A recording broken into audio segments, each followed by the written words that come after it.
You are listening to Irish Illustrated Insider. I'm Tim Priester with Tim O'Malley from Irish Illustrated, John Bryce of Football Scoop, Pete Sampson of The Athletic, a special Wednesday edition because there's a special Notre Dame football edition game on Friday.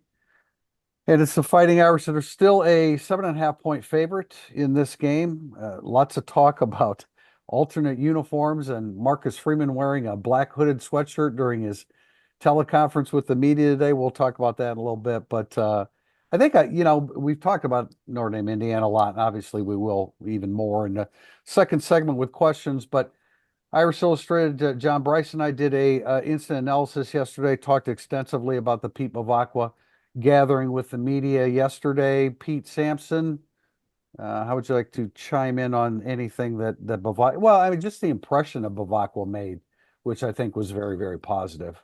Yeah, I mean it's nice that he finally did that. He's been on the job full time for 9 months, and he's really good at it too, which was I think kind of one of the things you're like, it's not like somebody you get up there and you're like, oh God, I hope he doesn't misstep. Because he gives off a great enthusiasm as if he was reads the Four Horsemen Lounge. Like he's a fan athletic director. And I think the fan base has been sort of dying for that kind of enthusiasm that he delivers. You know, they're going to push every boundary to win football games at Notre Dame, and they're going to spend every dollar they can to do that. And if you're a Notre Dame fan, I mean, I felt this way when they when they brought back Denbrock last year. It's like, and Tim Priester, you can speak to this longer term than I can, but like in my 24 years on this beat, I'm not sure I remember a time where the pendulum had swung this far toward let's win at football and do everything we can to win at football. And that, if you're a Notre Dame fan, should have been encouraging before Bavacqua started speaking, but after you got done listening, you should be thrilled. Tim, we found out last year, we interacted. Bevacqua was around all season last year, so Yeah. we interacted with him and the whole what Pete just said, fan slash athletic director. I think that was always obvious from the beginning. You could tell by his demeanor during a game God, I when it mean, was tense. Purdue, like he that was one of the games he didn't watch from the field. He was up on the same level as the media, and I'm just like, who is yelling down press row here? And it's like, oh, it's Bavacqua. Okay, like he watches the game like I he forgot about lives that. and He dies like a does. fan He does. does. I don't know if he throws pens yet, but that would be the last step toward acting like a fan during a game. Can't Who would ever do imagine. that? I can't imagine how anybody in the media would be that unprofessional. Anyway, Tim, we got a glimpse of that last year of being around Pete Bevacqua. Yeah, he's I mean he's enjoyable and Notre Dame fans are going to embrace him right up until the point he has to make a decision they don't agree with. But Pete, that's a great point. It used to couch everything around the special way they have to do things, that they're going to magically find a way to miraculously work around all the problems and all the issues they have and somehow find a way to win championships like they always do, but haven't. So this was refreshing. As I've said now at least 5 times in the last year, I never growing up thought to myself an AD's job is to win football championships, but the last two have said it. So damn it, I'm on board. The AD's job is apparently to win football championships at Notre Dame, and I'm glad they embraced it. And it's a lot easier to go talk to fans when they like the coach you're extending, but also when you have shown, as John Bryce has said a few times, when you have shown the willingness to pay his extremely valuable high-end assistants. That is the where the real I think that's where the real commitment to excellence is, when you want to pay everybody around the guy, because the days of a coach doing everything like Lou just don't exist anymore. It's impossible with all the specialization. So the coordinators and the strength coach are not just, but almost as important. They're just as important on game day. Yeah, if you're unless you're the AD at Duke, Kentucky, North Carolina, or Kansas, your job is to win football Yeah, championships. And good since call. Notre Dame is not in a conference, the only option is national championships. I think it's great when Pete Bevacqua says it publicly. I think it's important to say it publicly and then to follow it up with the actions that we're seeing all over campus, from the Shields facility that's going to be about $150 million state of the art facility to, as I noted, they've got more than like $5.5 million alone invested just in Al Golden, Mike Denbrock, and Lauren Lando right now for just this year. Just this year. That's just the Yeah. combined salary of those three Mhm. approximately for this year. The investment is there. They're being very proactive in a number of things. They're getting closer to being able to potentially, they've got to get commitments and they've got to get the guys here, but they're getting closer to being able to accept some more transfers maybe that are finishing up their first year and still can come to Notre Dame in a different capacity like that, particularly on the football side of things. So yeah, I thought Pete was really good, and he gave some very long and flowing answers yesterday when he met with the media, but you could sense not just enthusiasm. It was not faux enthusiasm. It was very real. And I think that resonated. And then he answered questions. He flat out said, yes, we will participate in the maximum revenue distribution. And the great majority of that will go to football. Great majority is not his exact words, but he Right. said the majority will go to football. And that's the way it's going to be because, as I noted, it's my understanding in the SEC that if the revenue distribution is 22 million, and he said it might be closer to like 20.05 million or something. Regardless, SEC schools are expecting 15 to 16 million, and Notre Dame needs to be competitive along that same line. I thought it was interesting, and this was part of the question that you asked yesterday, John, about Ohio State stipulations in Freeman's contract, et cetera. But I thought it was interesting that Bevaqua described Freeman as, first of all, he says there's no better representative of Notre Dame, and he talked about how authentic he is. And as he was saying that, I thought, well, that kind of describes Bevaqua himself. This is kind of along the lines of what we're talking about, where he is fan slash AD. He's authentic and he's special, and a really good representative of Notre Dame. I thought he proved that yesterday. Yeah, I thought back to 2015 when there was, I think it was an op-ed or a story in the New York Times with Father John about essentially if athletics moves to kind of a pay-per-play semi-pro model, that like Notre Dame would pack up its stuff and leave. And this is so far away from that. It's an incredible change in a short amount of time about the perspective of what Notre Dame athletics is supposed to be, how much is it needs to cost to do that, and why it's important to spend that money. And I realized Pete Bevaqua talked a lot about the student athlete experience, and like they're trying to maintain that, but if there's any advantage out there that they can find, he is going to root it out, and that I think is really impressive and noteworthy.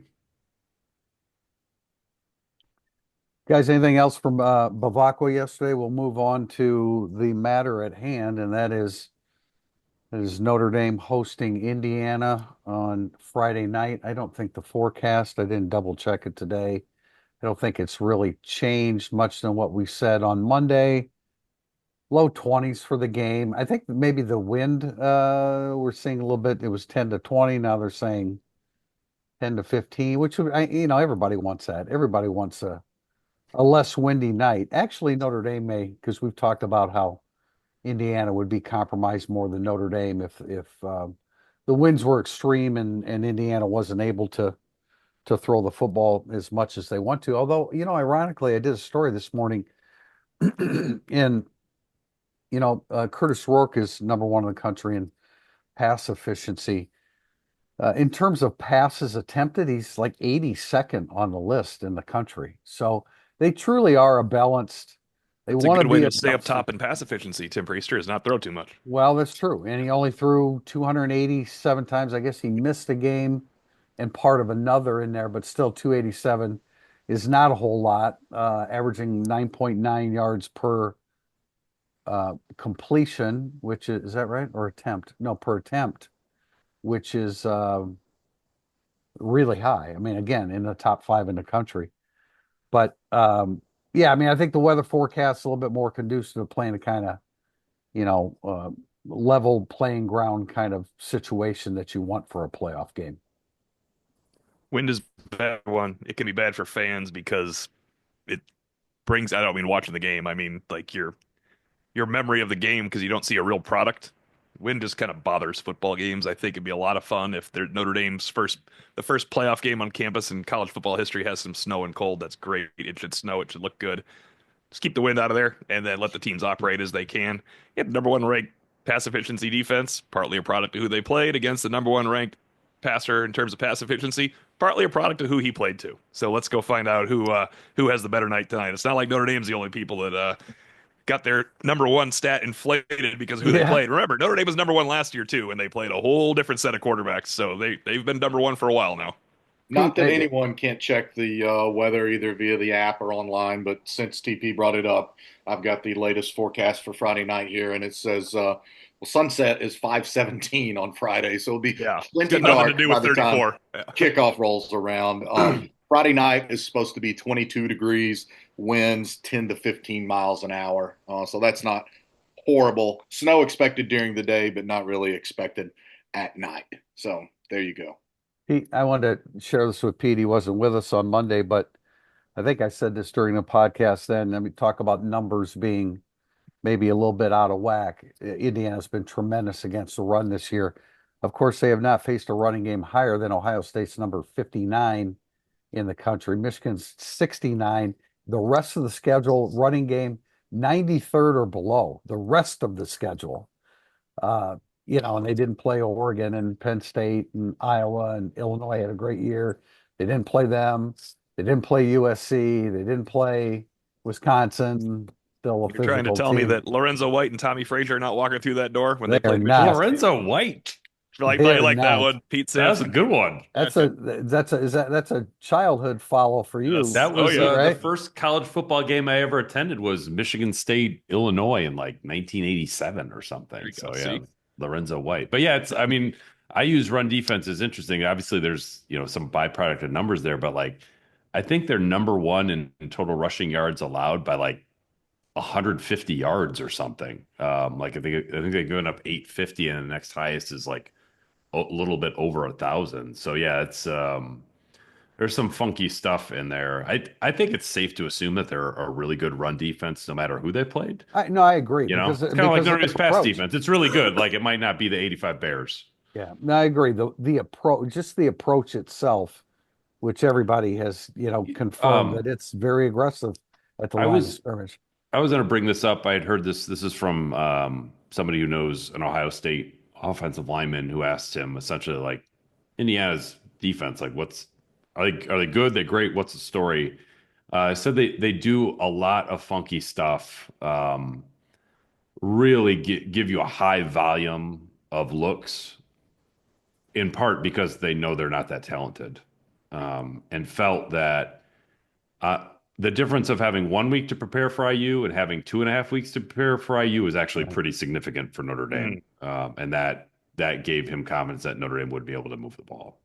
And IU defensive coordinator Bryant Haynes said this week that because so many of the guys in this IU system have played for him for multiple years now, that they came to him and said, "Okay, coach, we know what you've got in your bag. When are you going to show us more?" And so he said he actually installed a lot more stuff this year, specifically along the front, because the guys had asked him to give them more because they could handle more. Jumping back to, we did spend a whopping 12 minutes or so with Marcus Freeman. The hay's in the bar, man. You reach a point where we've talked to players and coaches and Yeah. coordinators and the head coach, and I'm pulling out questions that I don't even really want to ask, and they weren't pertinent to begin with. But I, I did find it kind of funny that as soon as Marcus Freeman's image popped up, I saw he was in a black hooded sweatshirt with a green script Irish across it, and sure enough, he was asked fairly quickly into the teleconference about alternate uniforms. He said that they were ordered, and my thought process is all about, oh great, dark green numbers on black jerseys, looking at it from the ninth floor, but we don't really anticipate there being alternate uniform or anything significantly different than Notre Dame's home jerseys. Yeah, I've heard from a couple sources today that they'll wear blue. Yeah. It'll be a little bit different as postseason uniforms are. Tend to be. Some of that's a CFB patch, some of it's probably a name. I would also argue that the idea that Marcus Freeman has not seen these jerseys is absolutely ridiculous. Absolute. Like I almost texted before we started recording and said, "Can I say bull on this podcast?" And I forgot to text that. So I will instead say, Pete, I will look for you sliding down my chimney at our house here in Wooded Estates, dressed as Santa Claus, before I'll freaking believe that Marcus Freeman hasn't seen these dazzling blue jerseys that look apparently somewhat similar to the Shamrock Series jerseys, a little bit brighter gold lettering and names on the back with the Notre Dame monogram on the sleeves, and then a CFP patch. That's my understanding of what they will look like. How have you seen them, but Marcus hasn't? I'm just shocked by this, John. I didn't say I'd seen them. Okay. Perhaps I just had Nobody's seen them. It's like Markinson. Yeah. Under Armour hasn't even seen them, and they made the damn things. And how visible will the numbers be? They're going to roll up their jerseys, Priester, like in August practices, so you can't. Well, they'll do that too. DP, you weren't in Yankee Stadium, understandably, smartly, but I think they'll be easier to see than those numbers were. Well, good, because it's the game that forced me to buy binoculars off. That's what Pete and I were trying to figure out how Hurlman got so fast. We realized it was Jeremiah Love jumping over something. If you'll just, if you would have just been patient, Pete, I was going to dress as Santa Claus and deliver those to you. Oh, damn! I needed them for Friday. I just want to, unless you guys have anything else you want to chime in on, I wanted to wrap up this segment with one other thing. Charles Jagas, who brought his name up today? Is that you, Pete? No, I think I may have mentioned it on this podcast before that he was back practicing. Yeah. When we went out to practice on Monday, we had about 25 minutes, and there were two 56s out there. One was Howard Cross the third, which was of interest to us all as well. But so Charles Jagas was out there as well. He is not, cleared for full participation, but enough for him to get out there. I'm sure there's no physical contact for him, but just getting out there and running around a little bit. Of course, he had the upper chest collarbone shoulder injury that occurred right after fall camp opened. So it was good to see him out there. And Marcus Freeman did confirm today that he will not, of course, be playing here in postseason, but will be 100% from the spring. I think we all anticipated that. And that's good news, because come spring, that competition along that offensive line is really going to be heated to a level, Tim, that I'm not sure you see it this often. And you were talking to Denbrock about the other day, just having played so many guys, and so many of those guys being people that they like, they are going to be a legitimate two deep offensive line in the spring. Yeah, somebody's going to leave, but there'll be a legitimate almost two deep offensive line. There's no percent chance 10 guys decide to be too deep at Notre Dame next year. I think are coming back. But I think it's great news for Jagasa, because he tear his chest muscle though too with his shoulder. Pectoral. It was pectoral injury. Yeah. That's how it was reported originally. It was reported, and then but of course that ties into the shoulder. So yeah, I'm just saying that's great that he's ready. I didn't think when I saw him on the field, I was shocked. So that is great news, because I thought he's we might ready see to him run around out there. I thought we might see him on the field in the spring in that form. So yeah, they have a great. There's so many guys at guard and center. I think Coogan should come back, because he's going to win the job over an injured Ashton Craig until Ashton Craig can compete. Yeah, that's how it goes. Ashton Craig will not be ready to compete with him in the end of the spring. So Spindler has the toughest choice to make, because you're competing with possibly Coogan, definitely with Schroth, possibly Pendleton. What do they do with Absher? You might be competing with Jagasa. Yeah, correct. Then it really gets troublesome. At the end of, I was going to say at the end of practice, when they're just doing some like walkthrough stuff, they had Jagasa as, I think, the second team left guard with Absher. Absher's 78, right? Absher's 75. Oh, whoever, I don't know. I can't remember who was the left tackle, but Jagasa was working at left guard. 'Tis the season of giving, so the secret ESQ sale lives on. Use code Irish Illustrated and get 25% off all online items through Christmas, not valid on gift cards or custom items. Check out ESQ's award-winning dress shirt on your favorite players and coaches, and give the gift of style. If you're visiting Chicago, explore all of ESQ's bespoke options. With more than a decade of creating handmade bespoke clothing, ESQ's tailoring expertise will craft a garment as unique as you. That's esqclothing.com. Coming up, segment 2, burning up the boards. If you're coming to a game this season, you have to check out Game Day Your Way, Notre Dame's tailgate service provider. Game Day offers everything you need, including tailgate gear, catering, and even beverage delivery right to your spot.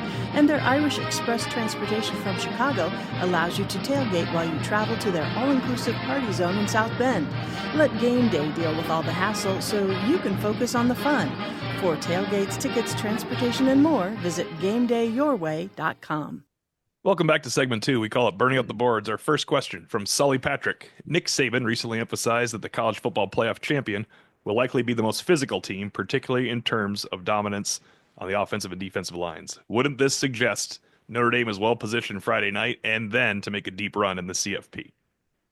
Well, they're certainly well positioned for Friday night. I mean, I think Notre Dame has the physical edge going up against Indiana. A lot of credit for Indiana for narrowing the gap, at least in terms of attitude and how they approach things in the first year of Kurt Signetti. Yeah, I think Notre Dame is one of the more physical teams in the playoffs. I'm not sure that they're as good as you need them to be against the run along the defensive line, but Howard Cross the third is back and presumably up and running again. But, Notre Dame, Georgia, yeah, Notre Dame is, I mean, clearly their identity is first and foremost starts with their defense and then their own running game. So, yeah, Notre Dame's well positioned, play well, don't lose a turnover battle by 2 or 3, which can negate a physical advantage. But sure, Notre Dame's one of the more physical teams in the playoffs. Yeah, we've discussed Notre Dame has, much as you just said, IU has narrowed the gap in short order. It's been a more methodical narrowing of the gap for Notre Dame against some of the more physically imposing teams in college football, be that a Georgia or a Texas team that has the Banks guy that's going to be maybe the first offensive tackle drafted. He didn't play in the SEC championship, but they think he'll be back in the postseason playoff run. So Notre Dame, from a mindset standpoint, is as physical as any team out there. I still have to see Notre Dame's O-line against, say, a Georgia D-line if it comes to that, and they get past this week. But, yeah, Notre Dame is not going to be cowed by any opponent or not rise to the challenge. It's a team that very much embraces a physical mindset. I think they're clearly better on both lines Friday night. After that, I don't know. Then I think you're running into like-minded opponents in terms of how they're constructed, whether that's Penn State or Georgia or wherever you would see beyond that. But Friday night, 100%, I agree. They're better on both lines, and that probably should be enough to make the difference. I think they're very good on both lines, and it's one of those. It's a shame they don't have their best of their last 5 or 7 years lines, because then I really think they would win the national championship. I mean, the 15 line, the 17 line, the 20 line were all better than this line, but this line has done a fantastic job. They don't make dumb mistakes either. I mean, like you look at pressures. Like I think Emil Wagner's had the best season out of all of them. And if you look at Pro Football Focus, they have him as giving up the most pressures. Whatever. I think he's had a great job. The defensive line, I've said this way too many times since Northern Illinois because it really hasn't happened that much. But I feel like you could push Notre Dame's defensive line around a little more than you could their best defensive lines of the past. But now that Howard Cross is back and fresh and healthy, Friday night for sure. I think the defensive line is poised to play well. They could use Botello's, I guess, violence and Traore's ability on there as well. I know that's not all about the run, but those guys are so athletic too. But I'd bet in the under when they play Georgia, Penn State, and Texas if they get Texas or Ohio State or Tennessee. I don't know about the Oregon game. Yeah, and I mean, I think Ohio State's defensive front is as physical as anybody's. Yeah. But their offensive line isn't very good. No, but that's good under. So, I mean, like where you draw the line between physicality and just not, not very good. I'm not sure which that is with Ohio right. State, Right. but it's not what you typically think that Ohio State has up front.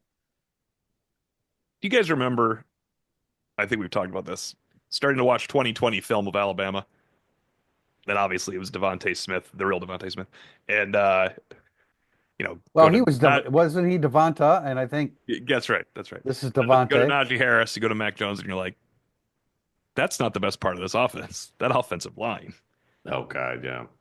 is amazing, and that defensive line is even better than Notre Dame's offensive line, which was Notre Dame's team strength. You're like, well, that's it. There is none of that. Well, that's it. When you look at this field, I don't think. Would you No, agree? Yeah, that's the best way I Yeah, can I break it down. agree. No, I agree with you. I agree. Go ahead, Tim. Next question from Maltese Irish. Speaking of which, have any of you been able to break down film of Devontae Smith yet?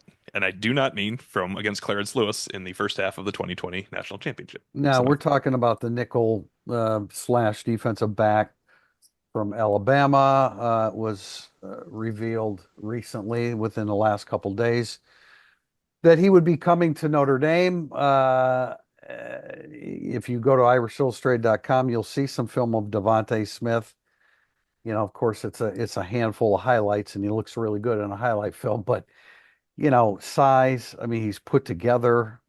He plays with a ton of emotion. He's very physical. I love what he does on the edge with block destruction, which is really important. He's more.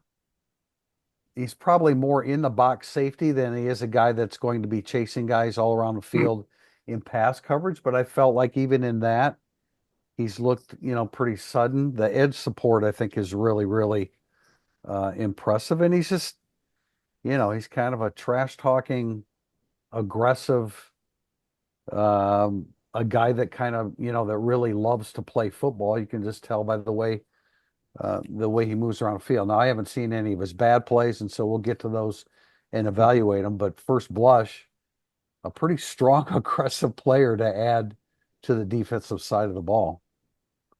I talked to my colleague at the Athletic who covers Alabama and said that Smith was seen as the hardest hitting defensive back on the team. Plays fast, plays hard. Biggest strength is tackling. Has had some injury issues, but Alabama was expecting him to be a starter next year. This isn't somebody that they're just like, yeah, we got somebody better. Like, this is a guy that would have started for them in 2025.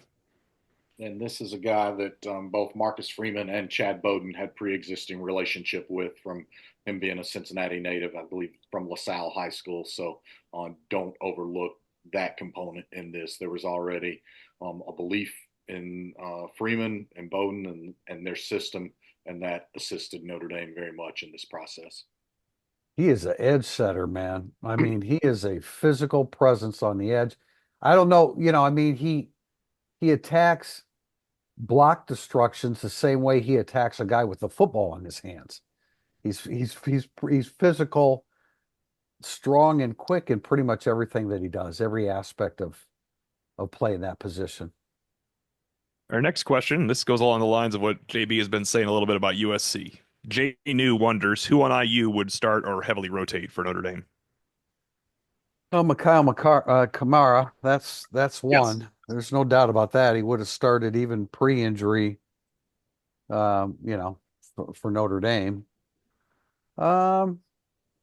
D'Angelo Pons. They would rotate Pons in. They'd rotate, he would rotate, be, for yeah. sure. I don't know whether he would absolutely start offensive line, JB. Anybody? I mean, I I don't see it. Those were the two, and then the linebacker. His name escapes me. I'm not saying he would start for Notre Dame, but he would be one of their five backers that Right, plays a lot. right. He just got named an All-American, so I suck for not being able to Aiden, remember his Aiden name. Fisher. Aiden Yeah, Fisher. that's it. Yeah. That's it. That's the guy. So he would He- play a lot for Notre Dame, but those are the ones that I would have immediately listed. It would have been Kamara, Pons, and Fisher. And Fisher did come from he came from James Madison. I like his running mate too, Jalen Walker, who also came from James Madison. It's a good pair. But other guys that would start, their punter. Surratt? Yeah, Wide Elijah receiver- Surratt. Elijah Surratt would start would. for Yeah, sure. I was looking at the defensive side of the ball. Surratt absolutely would. Any other receivers could rotate for Notre Dame. Omar Cooper probably would. they brought over Keyshawn Williams. Yeah, I mean, these guys are being definitely at the top of the rotation. Keyshawn Williams, very experienced receiver that came from Wake Forest. Think of it this Uh, way. They have transfers from Wake Forest and Tech in the slot, and they've combined for 70 catches and 900 yards and 7 or 8 touchdowns in their career. That has nothing to do with Notre Dame's guys. yeah. Those guys, I mean, those guys are rotated in. That's a tough test. They come at you with a lot of receivers that are productive in their career. They've been productive in their career, you know. Those aren't numbers for this year. I hope people are one. That would be a problem if those are numbers for this year. But those are guys that have been good for a long time. Yeah, Yeah, Tim, I'm sorry, John. Tim, you mentioned Miles Price, the transfer from Texas Tech. He's a slot guy. Surratt's really good. Their tight end transferred from James Madison, and Yeah. he's a really, really good blocker. Really squares guys up. John, I'm sorry for interrupting, but that's one thing I want to say about their offensive line. They really do. They are very fundamentally sound, and they really square people up well, very well. yeah. I was only going to say that, like, yeah, they would have 3 or 4 guys that could start for Notre Dame. They would have a number of guys in Notre Dame's two deep. Right, right. And Zach Horton, like I know he's a really good blocker, but so he's a transfer. I mean, it was last year, I think. I read the last year he was third in the country among tight ends and touchdowns. He could play too. You know, that's Yeah, just they just he's a don't use him brute. as much because they have 5 receivers that rotate in. But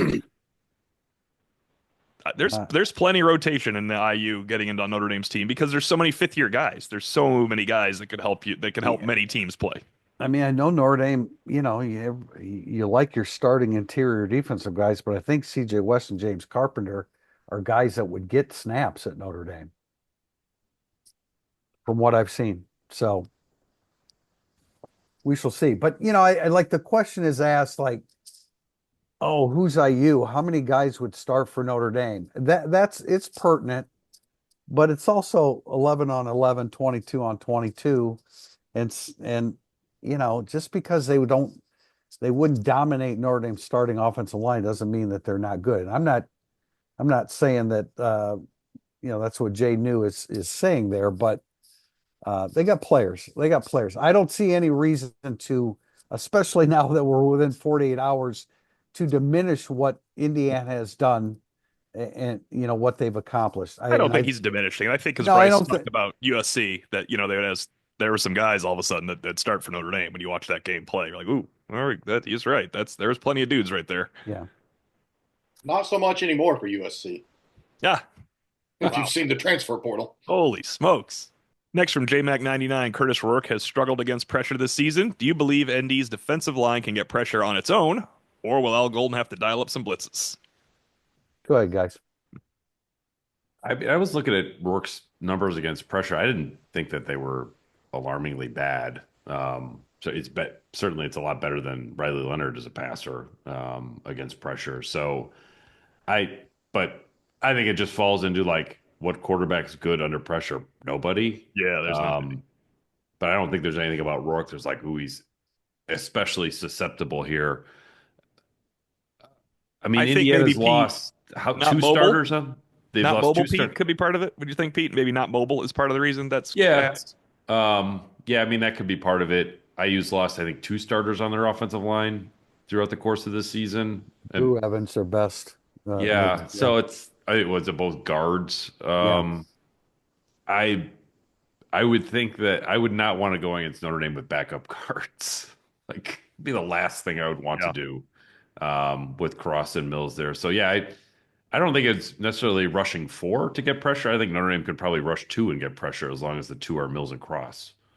Yeah, I think Notre Dame has a decided advantage along the interior, putting its 2 star defensive tackles against the interior of IU's line. But I also, and we've seen it a couple of years in a row now on day one of camp from Al Golden's defense, the number of blitzes and the creativity of those blitzes that they have. And now you're talking about by the time that those 2 teams meet on Friday, Golden will have had 12 days to completely fine tune his game plan or whatever. And they were already scouting IU in the week before that after the USC game. So I like Al Golden to do some stuff that really bothers Rourke in this game. And I do think, to your point, Tio, I think Rourke's lack of mobility, coupled with the speed of Notre Dame's linebacking core, should very much be a key in this game for the Irish.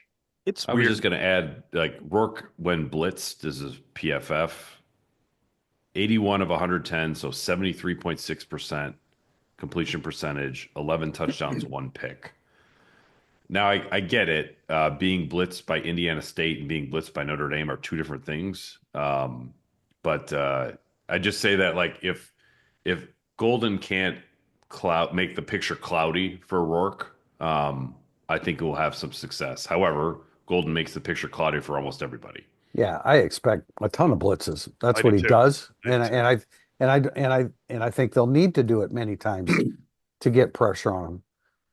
You've got to pin him in there. And those numbers that you just quoted there, Pete, I mean, those are impressive. And I had the same reaction that you did to the question. I don't know that he's necessarily bad against pressure, but in general, of course, most quarterbacks are. The difference in this game is that Riley Leonard can get the hell out of there. And that's where I think Indiana is going to have the greatest trouble in.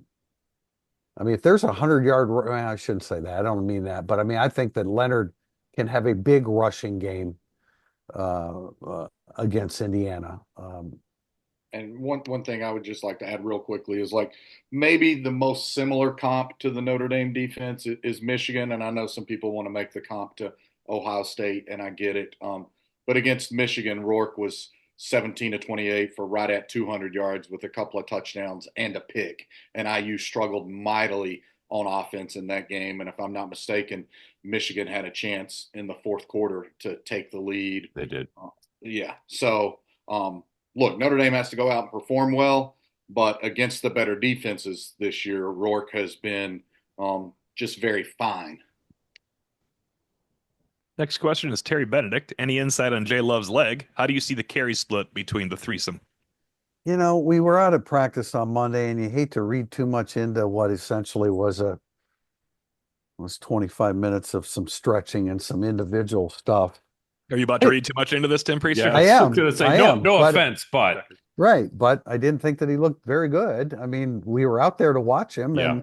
and I thought that he was favoring the leg. This was my whole point right from the beginning, that on Sunday, like the day after USC, we're asked to project whether he's going to be ready. Well, he wasn't ready enough to play in the most important second half of the season against USC. And so I don't know. Look, O'Malley and I were watching him at Georgia Tech remember during the week there was talk about he's banged up. That day there was talk. Right. And he looked terrible during pregame. I mean, Yeah. he was barely doing anything. He was the last guy to go up the tunnel toward the locker room, and then he was pretty sensational that day. So no, I don't want to read too much into it, but we did see him the other day. I didn't think he looked very good. I don't disagree. I mean, I also was kind of a Monday practice. So Drizzling with practice too. Yeah, in December. Yeah, I don't think even if he was healthy, he wouldn't need to practice per se. But yeah, I just think probably he's kind of nursing it up until Friday at 7:15, and then the magic happens and it'll be good. I don't think that's magical thinking to think that he would have like kind of an off week of practice and then like boom, game time, he's ready to go. I agree. And shout out Tom Zwiller, TTI, Tom the intern. He had some good video of Jay Love going through the shoot, and he still exploded through it okay. I did see that. It's not like he started in the shoot and was so weak-kneed that he got stuck in there. He made it through the shoot pretty aggressively, and Monday was still a maintenance day for him. We already know, we've said on this podcast, that the week after USC was an extreme maintenance week for him, where he was basically off from everything except some therapy. So, he's a gamer. We've all talked to him, and I'm sure by design they let him talk this week to try and allay any concerns, or at least make Indiana think that Notre Dame has no concerns about his knee. So he'll go out there and he'll give it a go. And the good news is Jadarian Price and Riley Love are going to help carry the load with him. And I know there's probably another question coming up about it. I wouldn't be surprised to see Love being Notre Dame's leading ball carrier on I have three Friday questions. night. I have three questions on that topic. I'm going to make three statements. You guys can say yes or no. Riley Leonard will lead the team in carries, including scrambles. Yes. Agreed. Jeremiah Love will lead the team in rushing yards. I'm going to say no, just because I I truly think it might be Riley Leonard. I think it's I- going to be Leonard. I think it could be Price. Like Just I about would to I would say. bet the field on that one.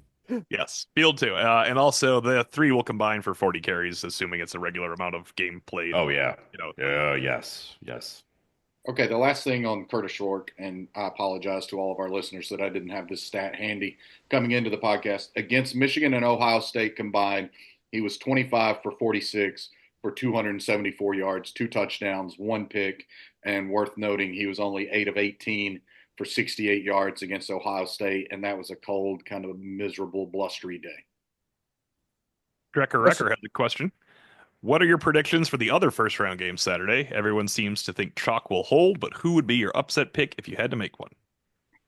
I guess my upset pick would be Tennessee because of there's so much pressure on Ohio State that I think if Ohio State doesn't get out to a fast start, and with the number of Tennessee fans that are traveling to that game, and I really think it's going to be 15,000 plus from all the people I've talked to. It's a pretty short drive, 5.5 hours or something from Knoxville. So that's the one. Like Ohio State's pucker factor gets really real if they start out struggling. On the surface, I like Clemson getting a dozen points. Not saying that To they'll win, no, not saying that they'll win, but I would take the points. Tennessee, I mean, clearly is that if there's an upset, that's the one that appears to me to be the most likely. I wouldn't be shocked if SMU covered, but at Penn State, I don't see them winning the game. that's a rough draw. Yeah, I like the physicality of Penn State in that game. We'll see. I know a lot of people are picking SMU as the trendy upset in that one. One other thing to watch in the Tennessee-Ohio State game is obviously you got Will Howard at quarterback for the Buckeyes, and he's from Pennsylvania. So he's played in a lot more cold weather and cold environments than has Nico Iamaleava, the Vols quarterback from California. I think if I was putting a parlay down, I would put on one on all 4 home teams to cover. Oh, interesting one. So maybe I'll do that and I'll report back So next put a week. parlay down. Yeah, I was about to You know say. what- you know what Don't Douglas talk about Farmer- it, we see can about spend it. that in New Orleans. As Douglas Farmer says, never punt, never parlay. So there you go. That's no fun though. Well, not the punting part. I don't need to punt. Or Douglas Farmer. Oh, Douglas. Douglas Farmer, I think, is going to be in the stands on Friday night. Oh, I- nice. Probably signing autographs. I just got a text from him, so Probably and wagering, that is too. accurate. Yes. That is accurate. He Likely will be in wagered. town. Question from System Man 167151. I don't get the disrespect for Steve Angeli. CJ Carr hasn't been able to throw for months, and Kenny Minchie has had 2 years to beat out Angeli, but he hasn't. Angeli is super accurate. Why does Notre Dame think he's not the guy? Why does the Notre Dame media write him off? Go ahead, Pete, since he answered the question in the last 2 sentences. I'm not sure how to answer this one. Like, I think Steve Angeli has quite a bit of ability and could start for some Power 4 schools. Notre Dame's trying to hit at the highest level possible, and I think that he's not that caliber of quarterback. Yeah, I think it's exactly that. And he's performed very solidly in some mop-up duty this year. He's also glaringly missed a couple of passes in some mop-up duty this year. And I think late in one of the games, he got really lucky that a defender dropped a pick, which happens to everybody. But again, when you're around the coaching staff, when you see or when you hear what CJ Carr did late in August when he was still healthy before he'd gotten injured in a practice, when you hear what he did in Notre Dame's final scrimmage of camp before they transitioned into full game prep for Texas A&M, and you hear the coaches talk about it or his teammates talk about, shoot, forget us. forget every one of us and go back to what Riley Leonard said. And you might remember the quote better than me, Pete, or T.O. One of you guys were at the table with him. I think it might be you, T.O., that best remembers Riley Leonard's quote about C.J. Carr from back in August. Yeah, someone said, what did you as a freshman, what reminds you about CJ Carr? Or what does remind you? How do you guys similar? He goes, we're not. Nothing about us is similar. He's light years ahead of where I was as a freshman. There are no similarities between freshman Riley Leonard and freshman CJ Carr. I think it's all about ceiling. I mean, I think everybody in Notre Dame looks at the quarterbacks, and it's not that they don't like Steve Angeli. It's very important that he remains on the roster. But when you look at ceiling, and again, you know, the coaching staff is watching these guys every day. So for us to be, yeah, like for us to be astonished based upon little snippets and glimpses of what, you know, Steve Angeli does in a game, and it's good. What he did in the Sun Bowl was outstanding. He did a great job. He should have been MVP, right, T.O.? Well, I voted for Faison. No, I did vote for Angeli. I like Angeli a lot, as I think I've told Pete a few times. Notre Dame, if Riley Leonard gets hurt in a game, including these games, one game, Steve Angeli can lead him to victory. The tape will make it a little more difficult to lead him to 3 more victories. But the question was answered right here. Notre Dame, why does Notre Dame think he's not the guy? We don't have that answer because we're not one of the coaches. But because Notre Dame thinks he's not the guy, why does the Notre Dame media write him off? Because everybody in the Notre Dame media thinks the Notre Dame coaching staff believes he's not the guy over CJ Carr or Riley Leonard. Right. Not like the media, nobody from the media is in the practices that we have not been in. None of them. Yeah. Now he should have played in the second half against Northern Illinois, and they would have won. That was our opinion at the time. As a dyed in the wool Notre Dame person, I love the fact how committed he has been to the Notre Dame cause, you know. I mean, and if he sticks around even longer, it proves it even more. He wants to start for Notre Dame. I find it incredibly admirable. I hope he sticks it out. If they were to get I don't want to bring this up again. If they were to get a quarterback soon, I don't know if he sticks out again. But I am impressed how much he wants to be Notre Dame's starting quarterback for a year of football, because that's what you want when you recruit someone. Is you want the quarterback to really, really want to be the starting quarterback for the team you cheer for. And so Steve Angeli should be a fan favorite. They went out and got Hartman. They went out and got Leonard. If something's wrong with CJ Carr, it's going to happen again. CJ Carr. They like CJ Carr.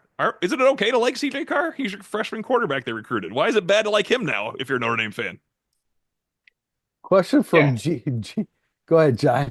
The only thing I was going to add is, Angeli absolutely should be a fan favorite for all those reasons. Yes. And let's not overlook the fact that Angeli could have left this past spring and went and made a lot of money and started this whole year elsewhere in FBS football, and he stayed at Notre Dame. So I would underscore that.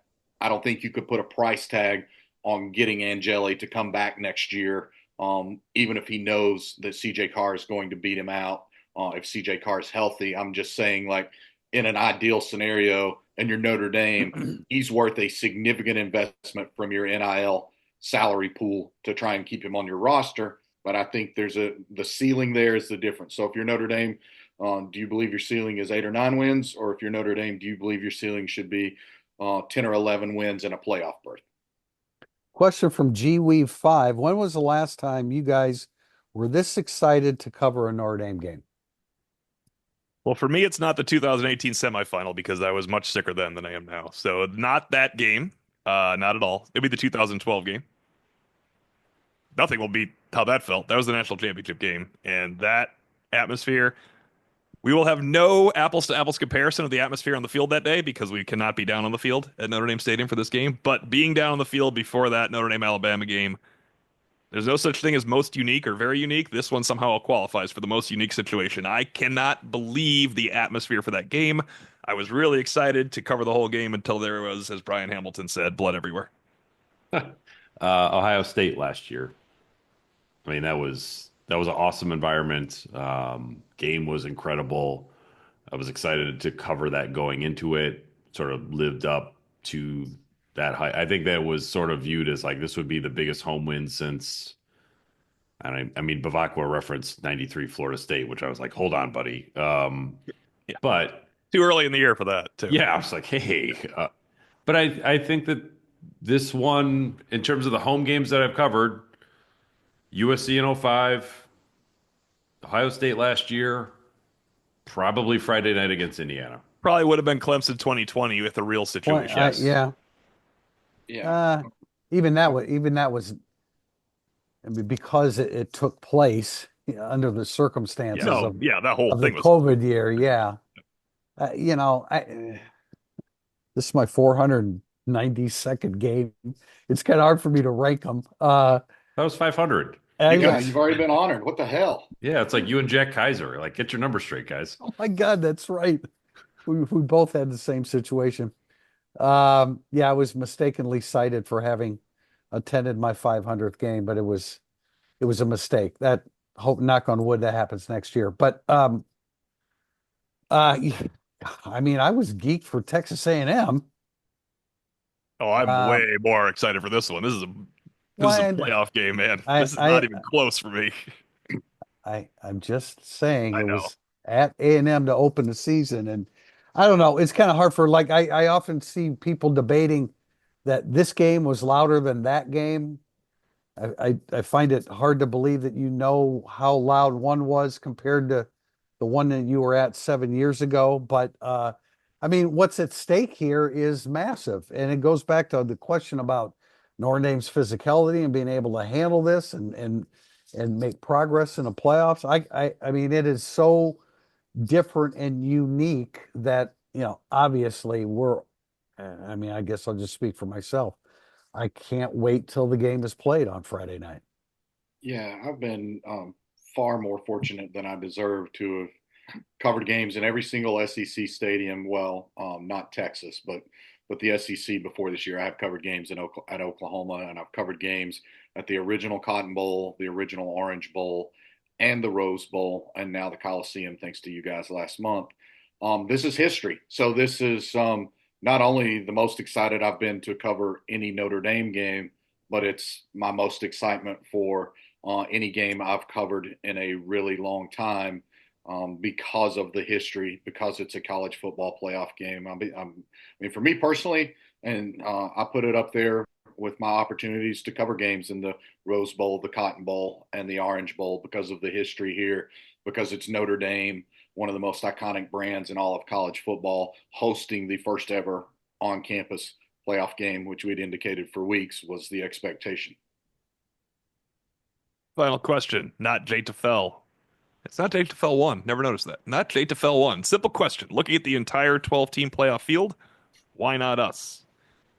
Kurt Schilling was a great pitcher, but I do not think we should talk about him as much on this podcast after all that happened.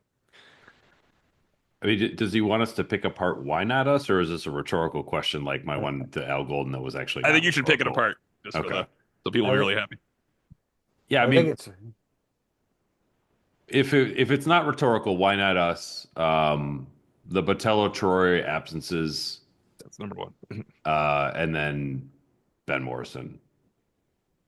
And then I think, the offensive line being good, not great. Those would be the three things. That is my exact order. Yeah, that's first of all, let's keep the politics out of this. If you don't talk about Schilling, I won't talk about Jimmy Kimmel. And I'm not giving my opinion on either one right now. He got a bloody sock, and he is a champion, is all I know. I don't even know how the hell he got brought into this podcast. But anyway. Why not us? It's Kurt Schilling. I think Notre Dame has almost as good a shot as any team out there in this field, closer than it ever has in any of the previous iterations of the playoff, even at 4 teams when they were able to make it in there. So, but those injuries and the fact that, we still need to see Jeremiah Love on Friday tonight to know that he's fully, truly the Jeremiah Love that it should be on every All-American team and should be a preseason betting favorite, Douglas Farmer, for the 2025 Heisman Trophy. Why not Notre Dame? If you get by Indiana and get by Georgia, I think you have an excellent chance of winning the next game. And now you're playing for a national title against Oregon, Texas, or Ohio State. Or Tennessee. Poor guys. Or, I mean, Or Clemson. yeah, I don't know about. I'm Are up. you just naming the I whole don't know. damn I field just at think this point? Not Alabama. No. Yeah, I mean, I guess like why if you want to do why us, there's no Trevor Lawrence, there's no the real Devonta Smith or not or Najee Harris. Like it's just it's a completely different field from the one that Notre Dame had been buzzsawed to death by in 2012, in 2018, in 2020. I mean, They hit heck, all like the wrong what years about other than 19. 2015 Ohio State would be the best team in the country this year. There's not a team like that either. So I you're not going to get many better shots than this in the 12 team field. Um, and so I mean, Notre Dame's they got a really good chance to make a run. In part because they're good, but also in part because there's nobody else that's great. Yeah, there's a bunch of really good. I shouldn't say a bunch. There's a handful of really good college football teams this year, but I've said it for months now. There's not a great elite team in college football this year. And then to your good job, Pete, of flipping it around and saying, okay, why us if you're Notre Dame? I wouldn't discount the Riley Leonard factor. I don't. To me, there are other very nice quarterbacks in this playoff field, but what quarterback would you automatically take over Riley Leonard? And I know some people will say Dylan Gabriel, but I think Riley Leonard's a better runner than Dylan Gabriel. I think he's bigger and tougher. Well, I know he's bigger, and I think he's a tougher, faster runner than Dylan Gabriel. So if you're playing the why not us or the why us game, I would definitely have Riley Leonard as an X factor in the why us category for Notre Dame.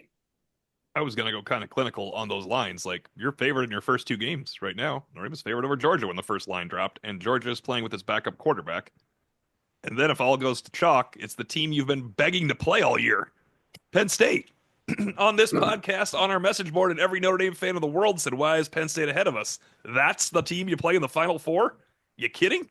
Or Boise or SMU? I know you like SMU, but you don't want to play Boise, SMU, or Najee Harris. That's the point with Boise and SMU. It's just totally different. Indiana's good. They don't have the real Devonta Smith. You don't run into a juggernaut unless Oregon's a juggernaut we don't know about. Oregon could go scorched earth on the tournament, and then we'll have to look back and say, you know what, they were the best. They went 15-0.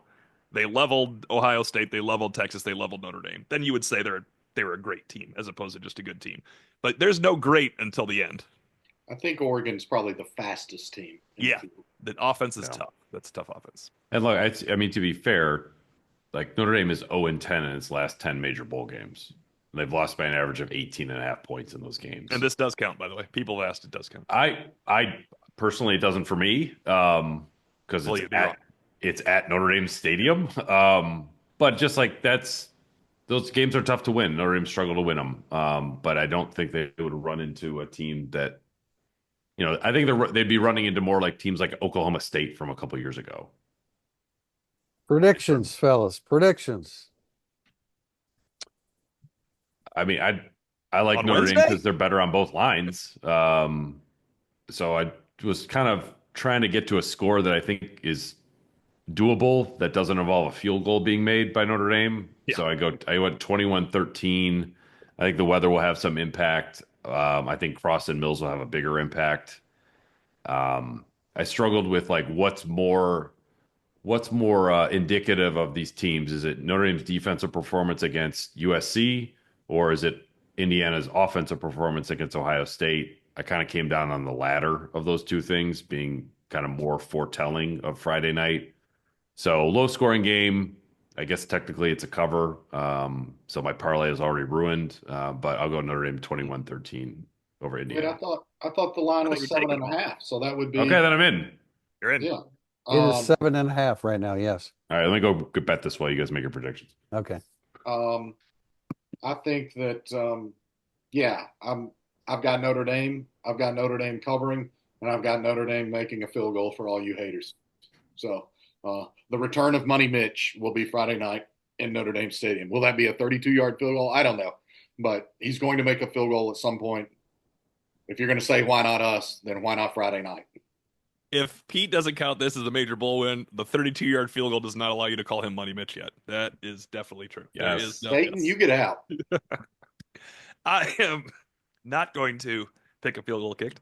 I'm on 28-17 Notre Dame. I do think it'll go under. The line went up, by the way, to 52, so someone doesn't think it's going to go under.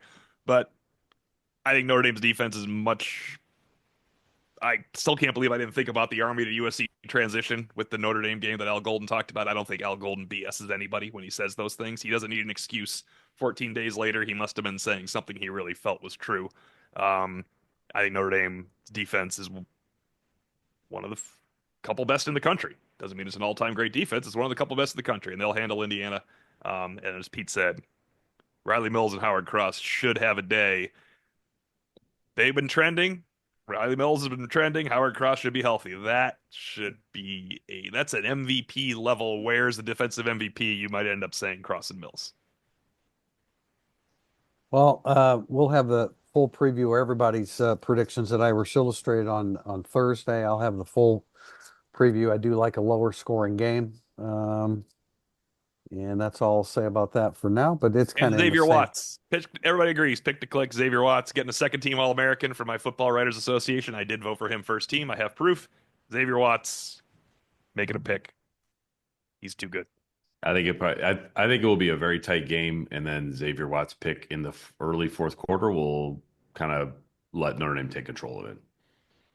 All right, we'll be back pregame on Friday. We're toying with the idea of a live stream just because it's a playoff game and something a little bit different. But whether it's that or a regular instant analysis, we'll be back on Thursday. I'm sorry, on Friday. So until then, Tim Priester, Tim O'Malley of Irish Illustrated, John Bryce of Football Scoop, Pete Sampson of The Athletic. This has been Irish Illustrated Insider.